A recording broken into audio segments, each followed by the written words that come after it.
नमस्कार, आप देख रहे हैं आईपा यानी कि all India progressive politic association, वो मंच जहां हम बात करते हैं प्रगतिशील राजनीति की। और आज प्रगतिशील राजनीति पर बात करने के लिए हमारे साथ मौजूद है कांग्रेस के नेता और दरियाबाद विधानसभा से प्रत्याशी चित्रा वर्मा जी। स्वागत है मैम आपका। धन्यवाद मैम, जैसा कि मैंने आपको बताया कि एक ऐसा मंच है जहाँ पे हम प्रगतिशील राजनीति को बढ़ावा देना चाहते हैं, तो मेरा पहला सवाल ये है कि जिस तरह की राजनीति इस समय देश में हो रही है या प्रदेश में हो रही है, उसको लेकर आप क्या सोचती हैं या उसमें क्या बदलाव चाहती हैं? जो इस समय देश व प्रदेश में राजनीति हो रही है उससे विकास बिल्कुल से ठप गया है, और जब तक विकास नहीं होगा तब तक जो है ना राजनीतिक स्तर ऊपर नहीं उठेगा, वो नीचे गिरता जाएगा। उसके लिए विकास प्रथम मुद्दा राजनीति में होना चाहिए, धार्मिक मुद्दे नहीं होने चाहिए।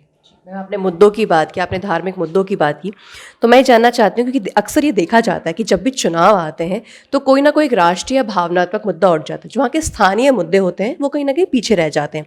तो इसका दोषी आप किसको मानती हैं? ये जो राजनीतिक पार्टियां हैं ये वो दोषी हैं कि वो लोग भटका देती हैं जनता को, या फिर जनता है जो अपने मुद्दों से खुद भटक जाती है? जनता कभी नहीं भटकती है। जनता की जो मूल समस्याएं होती हैं उन मूल समस्याओं को लेकर के जो राजनीतिक पार्टियां मोबिलाइजेशन करती हैं वो उसके प्रति झुक जाती हैं। 2012 का चुनाव देख लीजिए, चाहे 2017 का चुनाव देख लीजिए, मूल समस्या जनता की होती है गरीबी। और वो चाहे जो परिवार हो, चाहे एक परिवार हो, चाहे पूरा प्रदेश हो या पूरा देश हो, 3 वर्ग में बटा हुआ है, एक मध्यम वर्ग और एक निम्न वर्ग और एक उच्च वर्ग। और जो मूल समस्या है वो जो है ना अर्थाभाव होता है। वो अर्थ का अभाव वर्तमान इतना निम्न स्तर तक गिर चुका है, जो राजनीति पहले होती थी उस राजनीति से बहुत गिर करके इस समय राजनीति हो रही है, और जनता के साथ छल और कपट के द्वारा उन पर राजनीति की जा रही है, लालच दे दे के राजनीति की जा रही है। उससे हट के राजनीति करना चाहिए और उनकी मूल समस्याओं को देख करके राजनीति करनी चाहिए। मूल समस्या क्या है हमारे प्रदेश की, उस पर विशेष गौर करना चाहिए, चाहे वो रोजगार को लेकर के हो, चाहे सड़क, शिक्षा, स्वास्थ्य की उत्तम व्यवस्था को लेकर के हो, चाहे आप जो है ना कृषि को लेकर के कर सकते हैं, क्योंकि हमारा भारत देश कृषि प्रधान देश है। तो ये सब हमारे मुख्य मुद्दे होने चाहिए, और इसके थ्रू हमें राजनीति करके प्रत्येक नागरिक की समस्या को ध्यान में रख करके राजनीति करनी चाहिए। तभी प्रदेश प्रगति करेगा और तभी देश भी प्रगति करेगा। मैम, आपने जो मुद्दे बताए, अगर मैं आपसे जानना चाहूँगी कि अगर हम दरियाबाद विधानसभा की बात करें तो यहाँ के अहम मुद्दे कौन कौन से हैं जिन पे अभी और विकास होना बाकी है? यहाँ पर जो विकास हो गया है उस विकास को कायम रख लें राजनीतिक पार्टियां, यही बहुत है। जो सड़कें यहाँ बन गई हैं वो सड़कें आज रिपेयर नहीं हो रही हैं। आज के 20 साल पहले जब हम उन सड़कों पर जा कर के सफ़र करते थे तो हम ये देखते थे कि हम चंद मिनटों में 20 किलोमीटर पार कर जाते थे, और आज हम 5 घंटे में भी 20 किलोमीटर का सफ़र तय नहीं कर पा रहे हैं। तो ये विकास मान के चलिए, विकास बहुत पीछे चला गया है। तो उस विकास को हम बनाए रखें, हम अपनी राजनीतिक पार्टियों से कहते हैं, वही हमारे लिए बहुत ही बड़ा सौभाग्य की बात है। यहाँ तक कि 6-6 बार विधायक बनने के बाद भी इस विधानसभा में लोग सड़कों की व्यवस्था नहीं कर पाए। मैं तो लड़की हूँ, लड़ सकती हूँ, मुझे पहली बार मौका मिला है। यदि मुझे जनता ने इसको नवाजा तो मैं उस मुद्दे पर प्राथमिकता दे करके सबसे पहले बात करूंगी कि जो विकास मेरा ठप पड़ा है उसको मैं आगे बढ़ाऊंगी, और साथ में जो भ्रष्टाचार बढ़ रहा है, न्याय नहीं मिल रहा लोगों को, उस न्याय के खिलाफ मैं आवाज़ उठाऊंगी। अपनी जनता के साथ कंधे से कंधा मिला करके मैं कार्य करूंगी। शिक्षा को प्राथमिकता दूंगी, क्योंकि शिक्षा जो है ना हमारे देश का भविष्य है। बच्चा जन्म लेता है, बड़ा होता है, बड़ा करना माता पिता का कार्य है, लेकिन विद्यालय में उचित शिक्षा दिलाना राजनेताओं का कार्य है। सुचारू रूप से शिक्षा हो, अच्छी शिक्षा हो प्रदेश की, ताकि बच्चे का सर्वांगीण विकास हो। यदि एक बच्चे का पूरा सर्वांगीण विकास होगा तो वो अपने क्षेत्र के लगभग हजारों बच्चों का विकास करेगा। इस तरह से जन जन के द्वारा हम वो जागरूकता अभियान चलाएंगे, और शिक्षा मेरा पहला मुद्दा होगा, विकास भी मुद्दा होगा, और इसके साथ में शिक्षा में क्या होगा, स्वस्थ शरीर में स्वस्थ मस्तिष्क विराजमान होता है। इसमें जो है ना उत्तम स्वास्थ्य की भी व्यवस्था की जाएगी। यदि स्वास्थ्य उत्तम नहीं होगा तो जितने दिन विद्यालय खुलता है बच्चा भी उतने दिन विद्यालय नहीं आएगा, उसका पठन पाठन छूट जाएगा। तो इसमें उसको जो है ना शिक्षा उसकी पीछे चली जाएगी, और वो जो मापदंड का जो उत्तम बच्चा है वो भी डिफीट कर जाएगा।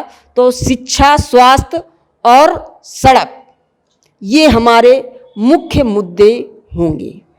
जैसे कि आपने बात की शिक्षा, स्वास्थ्य की, आपने पूरे सर्वांगीण विकास की बात की, तो मैं यही जानना चाहती हूँ कि अगर जैसे आपने लड़की हूँ लड़ सकती हूँ का भी अभी जिक्र किया, क्योंकि कांग्रेस से आप शिक्षिका भी हैं, तो अभी जो अहम मुद्दे अभी उठाए जा रहे हैं कांग्रेस द्वारा या दूसरी पार्टियों द्वारा, वो यही है कि रोज़गार और महंगाई।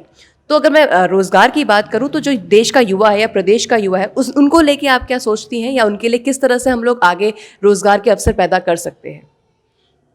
हमारे वर्तमान सरकार जो बैठी हुई है उसने तो रोज़गार ख़त्म ही कर दिया है। हमारी बहन माननीय प्रदेश महासचिव जी प्रियंका गांधी वाड्रा जी ने कहा है कि हम अपने भाइयों को वर्ष में 20 लाख रोज़गार देंगे। अगर हम उनको रोज़गार नहीं देंगे, जिनके पास खेती नहीं है, तो कैसे अपना जीवन यापन करेंगे? मोदी जी तो कहते हैं कि जो है ना आप जो है ना पकौड़ी बेचिए, चाय बेचिए।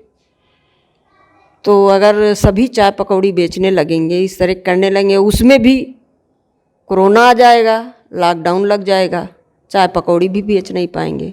तो वो प्रतिदिन की दिनचर्या कैसे चलाएंगे, उसके बारे में वो सोचते ही नहीं हैं। या तो उनके परिवार नहीं है इसलिए वो उस व्यथा को नहीं जानते होंगे।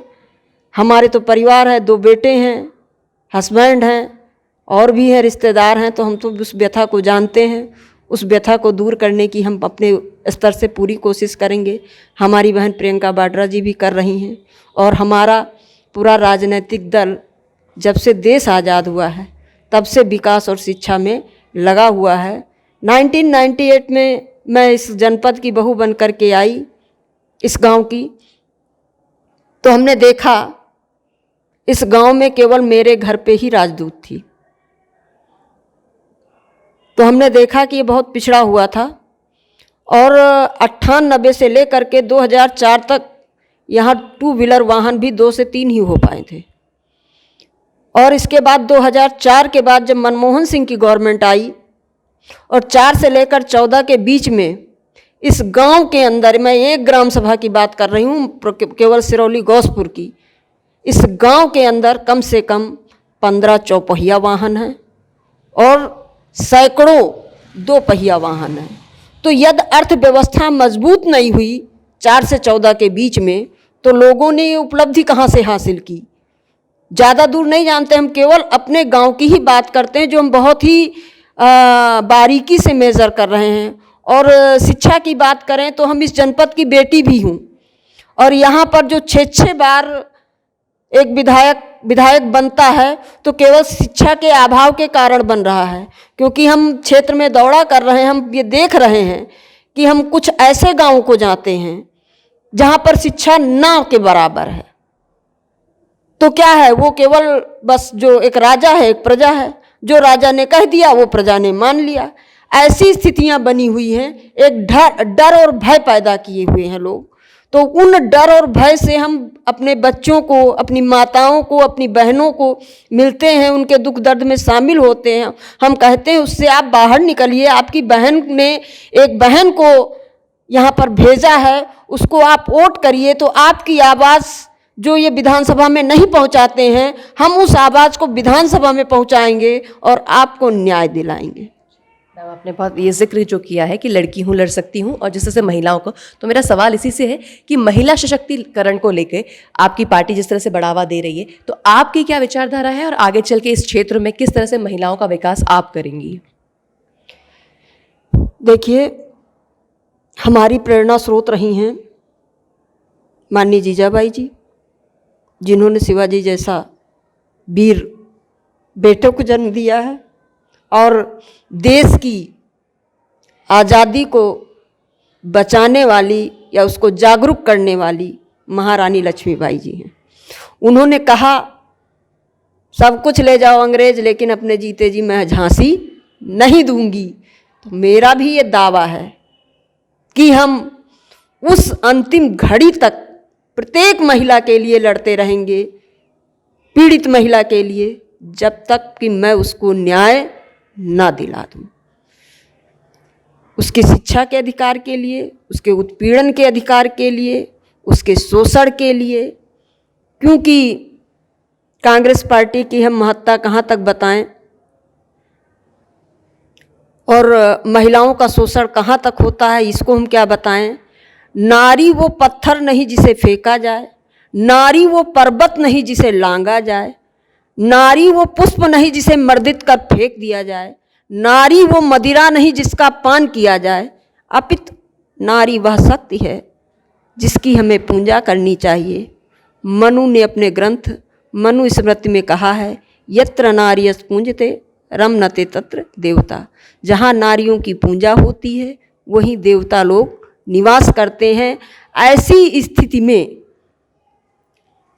नारियों के बारे में हम ये चाहेंगे कि प्रत्येक नारी के अंदर ये जज्बा होना चाहिए, मैं लड़की हूँ, लड़ सकती हूँ। अगर कोई भी हमारे सामने आएगा तो वो चूर चूर हो जाएगा, क्योंकि महाभारत में देख लीजिए, महिला ने ही के द्वारा ही महाभारत हुई और उस महिला ने प्रतिज्ञा ली और महाभारत होने के बाद अधर्म का नाश हुआ और धर्म की रक्षा हुई। सेम दरियाबाद विधानसभा में वही पोजीशन है, अधर्म का नाश होगा और धर्म की रक्षा होगी, और धर्म की रक्षा आदि शक्ति ही करती है, नारी ही करती है। हमारी प्रियंका गांधी वाड्रा बहन ही करेंगी प्रदेश की रक्षा।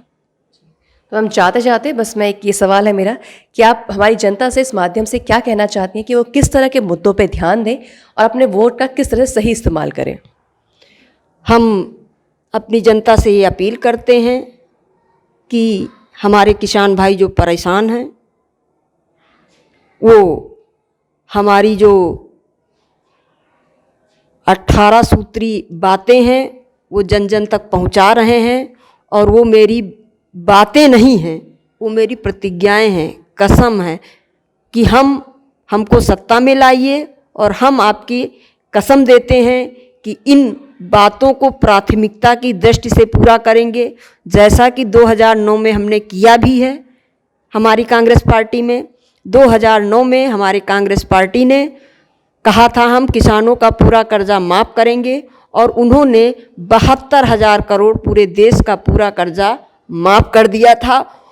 और इसके साथ में हमारी महिलाओं को उचित शिक्षा मिल सके, उसके शिक्षा के बढ़ावा के लिए महिला का जो है ना भ्रूण शोषण ना हो, उसके लिए जन्म पर हमारी प्रियंका दीदी ने कहा है कि हम एक बॉन्ड देंगे, और उसके बाद कक्षा 1 से लेकर के ग्रेजुएशन तक हम उसको फ्री शिक्षा देंगे, और शिक्षा के साथ साथ उसके शिक्षा में भी कोई बाधा ना पहुँचे, उसके संसाधन में कोई बाधा ना पहुँचे, उसके यातायात में कोई बाधा ना पहुँचे।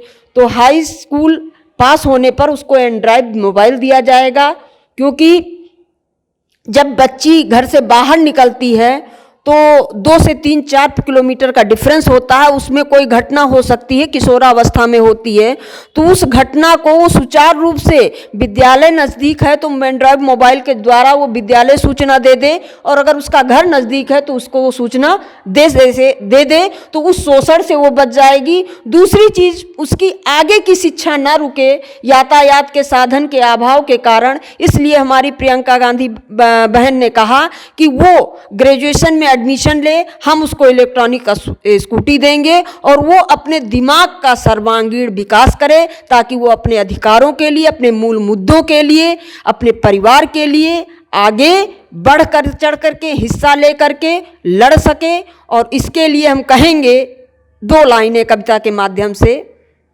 लड़का है कुल का दीपक तो बाती है बेटियां, एक नहीं 2-2 घर बसाती हैं बेटियां।